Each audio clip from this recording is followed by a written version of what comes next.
चलिए, तो बच्चा लोग को फिर से गुड मॉर्निंग। ठीक, गुड मॉर्निंग तो बोलता है दिल खुश हो जाता है जी।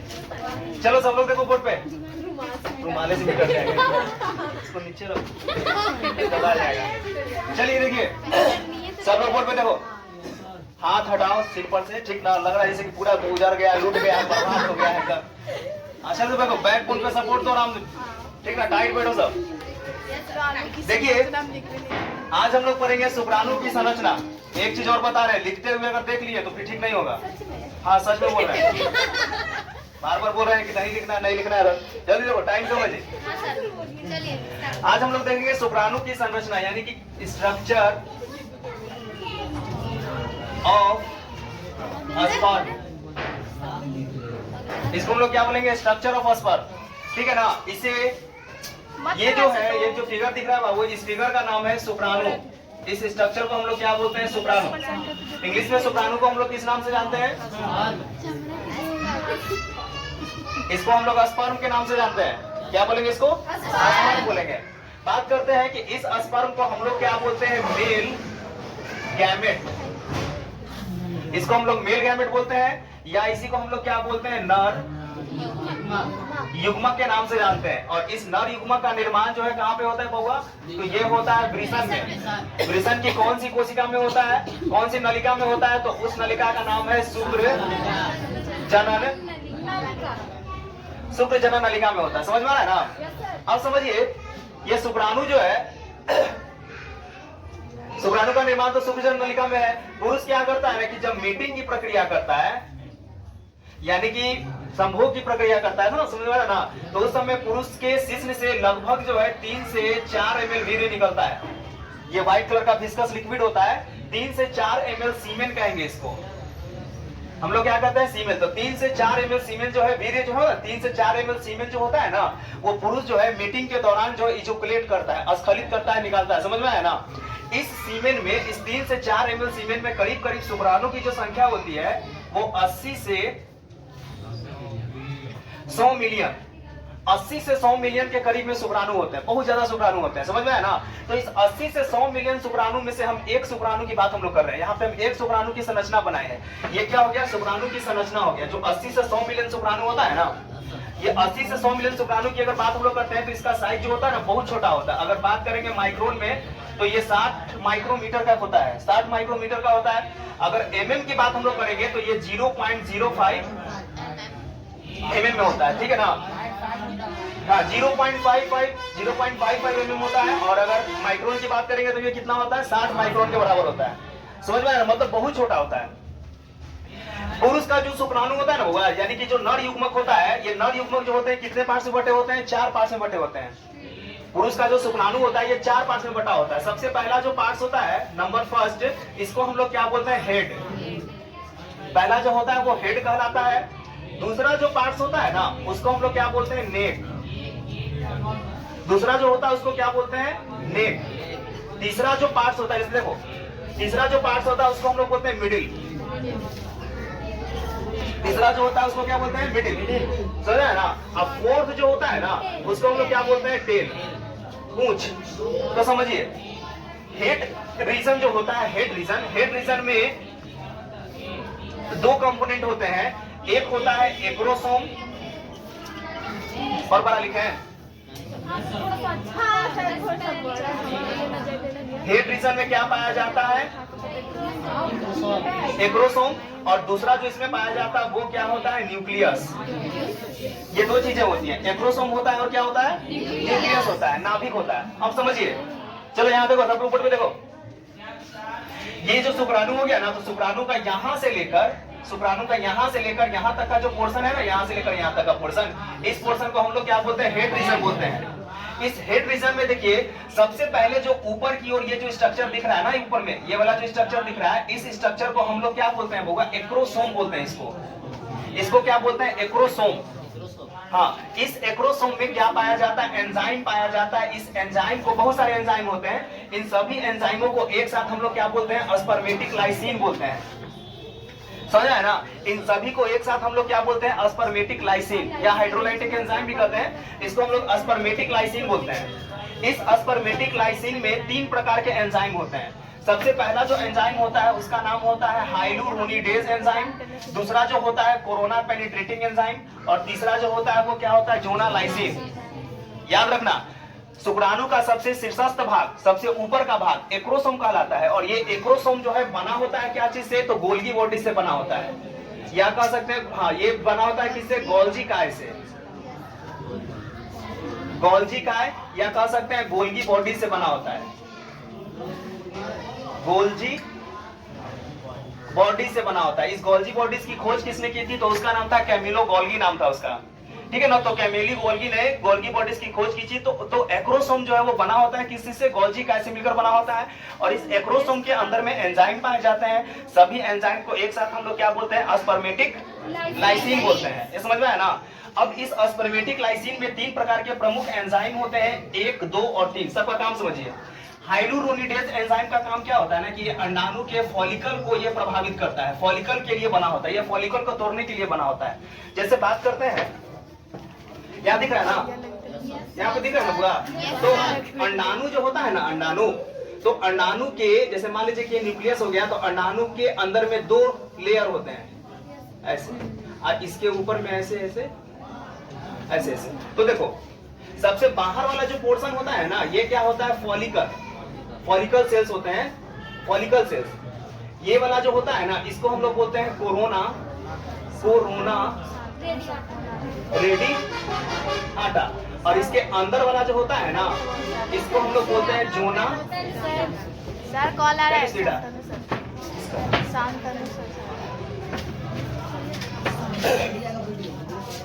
अरे छोड़ दो, कट जाएगा।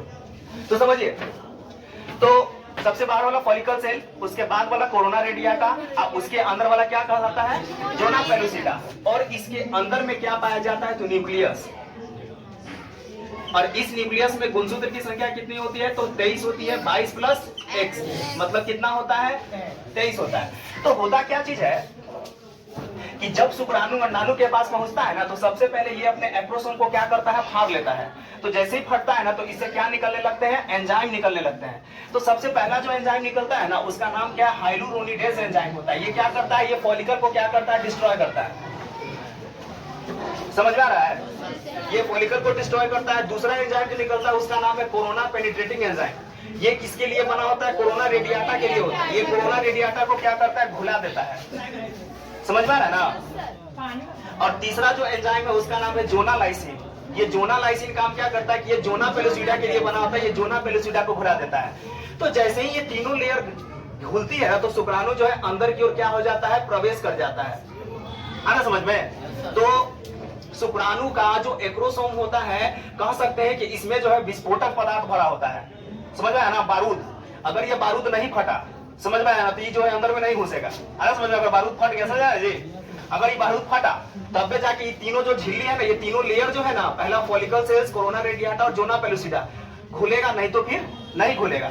जैसे देखिए, जैसे होता क्या चीज है, जैसे मान लो कि ये अंडाणु है, समझ में आया ना, इसके ऊपर में एक और लेयर था, इसके ऊपर में क्या है, फॉलिकल सेल्स है। अरे समझ में ना। तो अब क्या होता है कि बहुत सारा शुक्राणु जो होता है ना बुआ, इसको क्या होता है, घेरे हुए रहता है।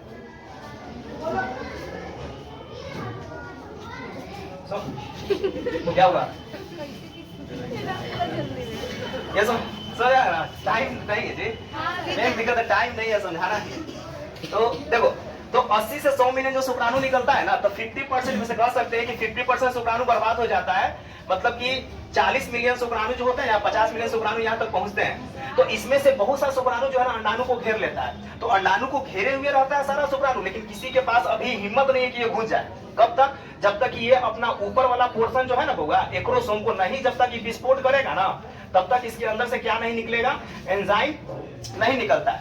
तो जो सबसे पहले अपना एक्रोसोम फाड़ लेता है ना, उसी से सबसे पहले क्या निकलता है, एंजाइम निकलता है। जो वेट कर रहा है वो हमेशा के लिए वेटे करते रह जाता है कि अब घुसेंगे, अब फाड़ेंगे, अब फाड़ने से जाना, अब फूटेगा, समझ आया ना। जो पहले फाड़ दिया, उससे जैसे एक्रोसोमल एंजाइम निकलता है ना, तो ये जो है लेयर को गलाना क्या करता है, शुरू कर देता है। तो इसके लिए रास्ता क्या होता है, क्लियर कर दिया ये रास्ता। जैसे इसका रास्ता क्लियर होता है ना, तो ये जो है अंदर की ओर घुस जाता है। तो ये अंदर की ओर घुस गया था। अब क्या होता है कि जैसे ही अंदर की ओर घुसता है ना, तो फिर से लेयर जो है कंप्लीट हो जाता है।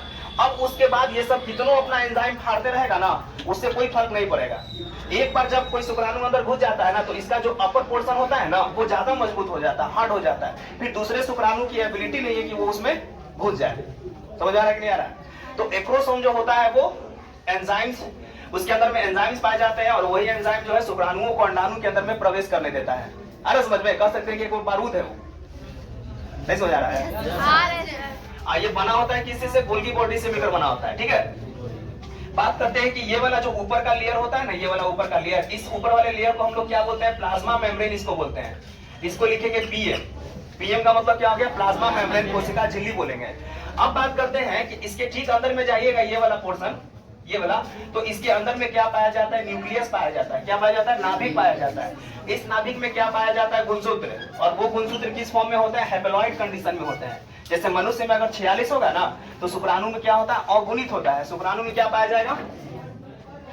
या तो 22 प्लस X पाया जाएगा, या तो क्या पाया जाएगा? 22 प्लस Y पाया जाएगा। तो इस प्रकार से शुक्राणु भी दो तरह के होते हैं, एगो 22 प्लस X वाला होता है, और क्या होता है? 22 प्लस Y वाला होता है। तो एक जो 22 प्लस X वाला शुक्राणु होता है ना, इसको हम लोग क्या बोलते हैं? गाइनोस्पर्म के नाम से भी इसको हम लोग जानते हैं। इसको गाइनोस्पर्म बोलते हैं। ये वाला जो स्पर्म होता है ना, इसको हम लोग बोलते हैं एंड्रोस्पर्म। यानी कि ये वाला पुरुष स्पर्म है, ये वाला कौन सा हो गया? लड़की वाला स्पर्म हो गया। ये जुड़ेगा तो क्या बनेगी? लड़की, वो जुड़ेगा तो क्या बनेगा? लड़का। यानी कि ए फॉर आदमी और जी फॉर गर्ल। नहीं समझ आया? गाइनोस्पर्म का मतलब लड़की, अरे जी फॉर गर्ल, समझ आया ना? याद रखना, याद रखना, समझ आ रहा है ना? तो स्पर्म जो होते हैं, गुणसूत्र की उपस्थिति के आधार पर कौन सा गुणसूत्र होगा, X और Y की उपस्थिति के आधार पर शुक्राणु भी अलग अलग होते हैं। समझ में है ना? जैसे मान लो कि इसमें X है, इसमें Y है, इसमें X है, इसमें X है, इसमें Y है, इसमें X है। ये जो भूसा इसमें क्या चीज था? Y था। तो अब जो फॉर्मेशन होगा वो क्या हो जाएगा? लड़का का फॉर्मेशन होगा ना जी। नहीं समझ आ रहा है? टाइम भी नहीं है। अच्छा 10 मिनट और पढ़ाएंगे, इसको खत्म कर देते हैं। तो इसमें गुणसूत्र जो है वो हैप्लॉइड कंडीशन में होते हैं, अगुणित अवस्था में होते हैं गुणसूत्र। ठीक है ना? अब आगे आ जाइए नीचे की ओर। ये वाला पोर्शन तो हेड पोर्शन समझ में आ गया। हेड पोर्शन में दो कंपोनेंट होते हैं। कौन कौन सा होता है? हेड में होता है एक्रोसोम, और क्या पाया जाता है? न्यूक्लियस पाया जाता है। अब समझिए आगे देखो, इसमें बउआ नेक वाला जो रीजन होता है ना, इसका जो सबसे पतला वाला, शुक्राणु का सबसे पतला वाला जो पोर्शन होता है ना, इस पोर्शन को हम लोग बोलते हैं नेक रीजन। ऐसे हिंदी में इसको क्या बोलते हैं? सिर। समझ में है ना? हिंदी में इसको क्या बोलते हैं? ग्रीवा। इसको क्या बोलते हैं? ग्रीवा। तो नेक वाला जो रीजन होता है ना, तो नेक वाले रीजन में क्या पाया जाता है? सेंट्रियोल। इसमें पाया जाता है सेंट्रियोल। हिंदी में इसको क्या बोलते हैं? तारक काय। तारक काय भी बोलते हैं इसको, या इंग्लिश में क्या बोलेंगे? सेंट्रियोल। तो सेंट्रियोल दो प्रकार के होते हैं। एक न्यूक्लियस के ठीक नीचे में होता है, पोस्टेरियर रीजन में होता है। न्यूक्लियस का ये वाला रीजन कौन सा हो गया? Anterior portion. और ये वाला कौन सा पोर्शन हो गया? पोस्टेरियर पोर्शन हो गया, पीछे वाला। तो पीछे वाले पोर्शन में एक सेंट्रियोल पाया जाता है। इस सेंट्रियोल को हम लोग किस नाम से जानते हैं? प्रोक्सिमल सेंट्रियोल के नाम से जानते हैं। समझ में है ना? ये प्रोक्सिमल सेंट्रियोल का काम क्या होता है कि जब स्पर्म ओभा के साथ मैच कर जाता है ना, अंडाणु के साथ, जो सबसे पहले कोशिका बनती है ना मिलने से, उस कोशिका को हम लोग क्या बोलते हैं? जाइगोट। इंग्लिश में क्या बोलते, हिंदी में क्या बोलते हैं? युग्मनज। इंग्लिश में क्या बोलेंगे? जाइगोट। हिंदी में क्या बोलेंगे? युग्मनज। यानी कि जब शुक्राणु अंडाणु के साथ मिल जाएगा तो सबसे पहली जो कोशिका बनती है उसको हम लोग क्या बोलते हैं? जाइगोट, यानी कि युग्मनज। अब इस युग्मनज में क्या होता है ना? विभाजन होने लगता है। समझ में है ना? युग्मनज जो है डिवाइड होने लगता है। तो इसके डिवीजन में जो अंग काम करता है ना, उसका नाम क्या है? Proximal centrioles. इससे क्या निकलते हैं? प्रोक्सिमल सेंट्रियोल से स्पिंडल फाइबर्स निकलते हैं, जो गुणसूत्र को बांटने का काम करते हैं बाद में। अरे समझ में? तो प्रोक्सिमल सेंट्रियोल्स का काम क्या हो गया कि ये जो है क्लीवेज फॉर्मेशन में क्या करता है? कोशिका के बंटवारे में क्या करता है? सहायता करता है। समझ में आया?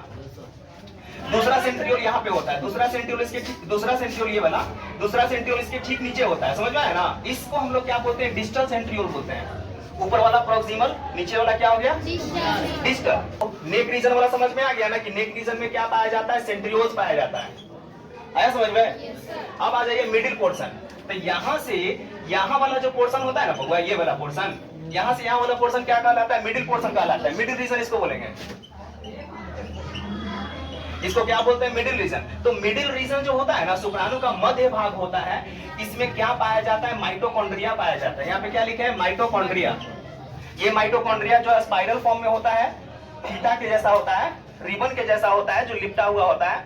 ये शुक्राणु को क्या करता है ना, ऊर्जा प्रदान करता है। शुक्राणु को ऊर्जा प्रदान कौन करता है? माइटोकॉन्ड्रिया, ताकि ये जीवित रह सके और आगे की ओर बढ़ते रहे। शुक्राणु जो है 24 घंटा तक जीवित रहता है, समझ में आया ना? तो इसको हम लोग बोलते हैं माइटोकॉन्ड्रिया। ऐसे भी माइटोकॉन्ड्रिया को क्या कहा जाता है? Power house of the cell कहते हैं ना। ये पावर सप्लाई करने का काम करता है। इस माइटोकॉन्ड्रिया के चारों तरफ में कुछ स्पेस पाया जाता है, समझ में आया ना? माइटोकॉन्ड्रिया के चारों तरफ में कुछ स्पेस पाया जाता है। इस स्पेस को ही हम लोग क्या बोलते हैं?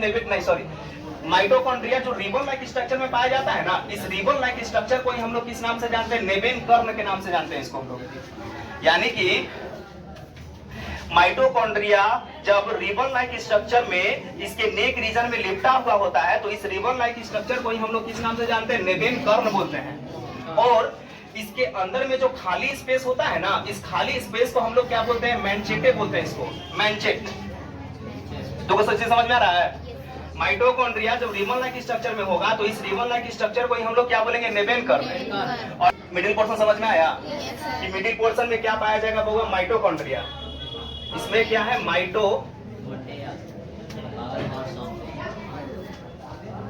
माइटोकॉन्ड्रिया। ये शुक्राणु को क्या करता है? एनर्जी सप्लाई करता है, ताकि ये आगे की ओर बढ़ सके, क्योंकि इसको बहुत दूर तक जाना होता है। ये समझ आ रहा है? अब समझिए, मिडिल पोर्शन के नीचे वाला जो पोर्शन होता है ना, ये वाला पोर्शन, यहाँ से यहाँ तक का जो पोर्शन होता है, ये वाला पोर्शन को हम लोग क्या बोलते हैं? पूंछ। टेल रीजन इसको बोलते हैं, पूंछ है। आना समझ में? ये पूंछ जो होता है ना, ये वाला जो है, शुक्राणु को क्या करता है? गति प्रदान करने के लिए बना होता है। ये शुक्राणु जो होता है ना, सेमिनल प्लाज्मा में हिलते रहता है, समझ में आया ना? और ये पूंछ को हिलाते हुए जो है ना, आगे की ओर बढ़ते रहता है, क्योंकि शुक्राणु को कहां तक पहुंचना होता है? शुक्राणु को कहां तक, कहां पर है? यहाँ पे दिख रहा है जी? तो यहाँ पे ऐसे करके स्ट्रक्चर होता है ना, वो बताया था ना जी? ये मान लीजिए कि फैलोपियन ट्यूब है, और ये वाला यूट्रस हो गया, ये योनि हो गया। तो शुक्राणु जो सीमेन होता है ना, सीमेन वो यहीं पे छोड़ दिया जाता है। अब इस सीमेन में उपस्थित शुक्राणु को कहां पे पहुंचना होता है? यहाँ पर पहुंचना होता है ना, समझ में? मतलब कि 60 माइक्रोन का जो शुक्राणु होता है, 60 माइक्रोन का जो शुक्राणु होता है, उसको यहाँ तक पहुंचना होता है। तो यहाँ तक की दूरी उसके हिसाब से कितनी दूरी हो जाती है? 500 किलोमीटर तक की दूरी मानी जाती है। इतना दूर तक जाना होता है उसको। हाँ, तो इतना दूर तक जाने के लिए उसको क्या चाहिए? ऊर्जा चाहिए ना जी, है ना, समझ में? मतलब 500 किलोमीटर उतना दूरी नहीं होता, इसके हिसाब से वो दूरी हो गया। अरे कोई मान लो चींटी है, हम लोग 1 किलोमीटर चल रहे हैं, और चींटी छोटा सा साइज का है, तो वो क्या कहेगा? बहुत दूरी हो गई, लगो कि 200-400 किलोमीटर हो, नहीं तो यार बड़ा दूरी हो। हम लोग को जाने में 2 मिनट लगेगा, उसको पहुंचने में हो सकता है कि 2 दिन लगे। अरे समझ में? तो चीज वही है, छोटे के लिए इसको बड़ा लग रहा है, हम लोग के लिए छोटा लगेगा। नहीं समझ आ रहा है? आ रहा है? तो इस छोटे से शुक्राणु को बहुत ऊपर तक जाना होता है, बहुत ऊपर तक। अरे समझ में? तो ये वाला पूंछ होता है, इस पूंछ में स्पिंडल फाइबर्स होते हैं, और पूंछ का जो स्केलेटन पोर्शन होता है ना, स्केलेटल पोर्शन, इस स्केलेटल पोर्शन को हम लोग किस नाम से जानते हैं? एक्सोनीम के नाम से जानते हैं। एक्सोनीम पूंछ का बाहर ये वाला पोर्शन हो गया। ये पोर्शन जो है स्केलेटन की तरह काम करता है, जो इसको आगे की ओर गति प्रदान करने के लिए बना होता है। इसको क्या बोलते हैं? एक्सोनीम। और इस एक्सोनीम के अंदर में क्या पाया जाता है? साइटोप्लाज्म। इसके अंदर में क्या पाया जाता है? साइटोप्लाज्म पाया जाता है। अरे समझ में? थोड़ा सा साइटोप्लाज्म होता है इसके अंदर में, थोड़ा सा साइटोप्लाज्म होता है। नहीं समझ आ रहा है? तो इस तरह से ये जो हो गया ना, इसको हम लोग क्या बोलते हैं? नर युग्मक के नाम से जानते हैं। इसी को हम लोग क्या बोलते हैं? शुक्राणु। ये देखने में छोटा होता है, ये देखने में छोटा होता है, लेकिन काम बहुत बड़ा करता है, जो है ना। एक्सियल फिलामेंट जो होता है ना, ये डिस्टल सेंट्रियोल से निकलता है। ये 9 को निकलता है, इसके बीच में 2 को रहता है एक्सियल फिलामेंट। ये नीचे क्यों निकलता है? जो शुक्राणुओं को क्या करता है ना, गति प्रदान करने के लिए बना होता है। ये पूंछ तक फैला हुआ होता है, जिससे शुक्राणु जो है ना आगे की ओर बढ़ते रहते हैं। एक्सियल फिलामेंट इसको बोलते हैं। तंतु के जैसा ऐसा ऐसा ऐसा ऐसा 9 को निकला हुआ रहेगा, जो पूंछ में फैला हुआ होता है। अरे समझ में? तो सबका काम समझ में आ गया ना? फिर से देख लो। हेड रीजन, ऊपर वाला पोर्शन, इस हेड रीजन में क्या पाया जाता है? एक्रोसोम बना होता है किस चीज से? गोल्जी का एसिड। आया समझ में? इसके अंदर में क्या पाया जाता है? अस्पर्मेटिक लाइसिन एंजाइम्स पाए जाते हैं। इन सभी एंजाइमों को एक साथ क्या बोलते हैं? अस्पर्मेटिक लाइसिन। इस अस्पर्मेटिक लाइसिन में 3 प्रकार के एंजाइम होते हैं, हाइलुरोनिडेज, कोरोना पेनिट्रेटिंग एंजाइम और क्या पाया जाता है? जोनालाइसिन। हाइलुरोनिडेज एंजाइम किस पर प्रभाव करता है? फॉलिकल सेल को अपघटित करता है। Corona penetrating enzyme corona radiata को, और जोनालाइसिन किसको करता है? जोना पेनिट्रेटा को। तो इसका काम खत्म। इसके अंदर में क्या पाया जाता है? न्यूक्लियस, नाभिक, जिसमें हैप्लॉइड गुणसूत्र होता है 22+X या 22+Y, मतलब एक ही कोई होगा, 22+X हो सकता है, नहीं तो क्या होगा? 22+Y। इसके चारों तरफ में थोड़ी सी कोशिका द्रव भी होती है। अरे समझ में? बात करते हैं इसका। नेक रीजन में 2 सेंट्रियोल्स होता है, एक जो है न्यूक्लियस के ठीक पीछे होता है और एक जो है मिडिल पीस के ठीक ऊपर में होता है। जो इसके नीचे में होता है उसको प्रॉक्सिमल सेंट्रियोल बोलते हैं और इसके ठीक नीचे वाले को हम लोग क्या बोलते हैं? Distal centriole. प्रॉक्सिमल सेंट्रियोल का काम क्या होता है कि ये जो है ना जाइगोट जब बढ़ता है ना, क्लीवेज फॉर्मेशन में जाता है ना वो, तो उस समय कोशिका के बंटवारा में ये क्या करता है? सहायता करता है। और डिस्टल सेंट्रियोल से क्या निकलता है? एक्सियल फिलामेंट निकलता है, 9:2 के रेशियो में निकलता है। मिडिल पोर्शन में क्या पाया जाता है? माइटोकॉन्ड्रिया, जो शुक्राणु को क्या करता है? ऊर्जा प्रदान करता है। ये फीते के रूप में लगा होता है। इस फीते के रूप में लगी संरचना को हम लोग किस नाम से जानते हैं? नेबेन कर्ण जानते हैं, नेबेन कर्ण बोलते हैं इसको। ये समझ आ रहा है जी? अब ये नीचे वाला पोर्शन जो होता है इसको क्या बोलते हैं? पूंछ। अरे समझ में? इस पूंछ तक स्पिंडल फाइबर जो होता है ना, एक्सियल फिलामेंट जो होते हैं वो फैले हुए होते हैं। अरे समझ में? पूंछ जो है वो क्या चीज से मिलकर बना होता है? एक्सोनिम से मिलकर बना होता है। अरे समझ में? ये एक्सोनिम से मिलकर बना होता है, जो शुक्राणुओं को गति प्रदान करने के लिए जिम्मेदार होता है या शुक्राणुओं को गति प्रदान करता है, ताकि शुक्राणु जो है अंडवाहिनी के एम्पुला तक पहुंच सके। अरे समझ में? तो लगभग सब समझा दिए ना जी? कोई दिक्कत तो है नहीं इसमें? तो ये नर युग्मक है, समझ पा रहा ना? क्या कौन सा बिंदु? ये वाला, ये वाला, ये वाला, ये सब थोड़ा सा साइटोप्लाज्म है। इसके अंदर में थोड़ा सा साइटोप्लाज्म होता है, कोशिका द्रव्य जिसको बोलते हैं। ये वाला, ये प्लाज्मा मेम्ब्रेन हो गया। पीएम लिखे हैं ना? ये प्लाज्मा, ये वाला, ये नहीं, इसको ये कवर करके रखता है। ठीक है ना जी? समझ में आ गया ना? कोई दिक्कत नहीं है? चलते हैं।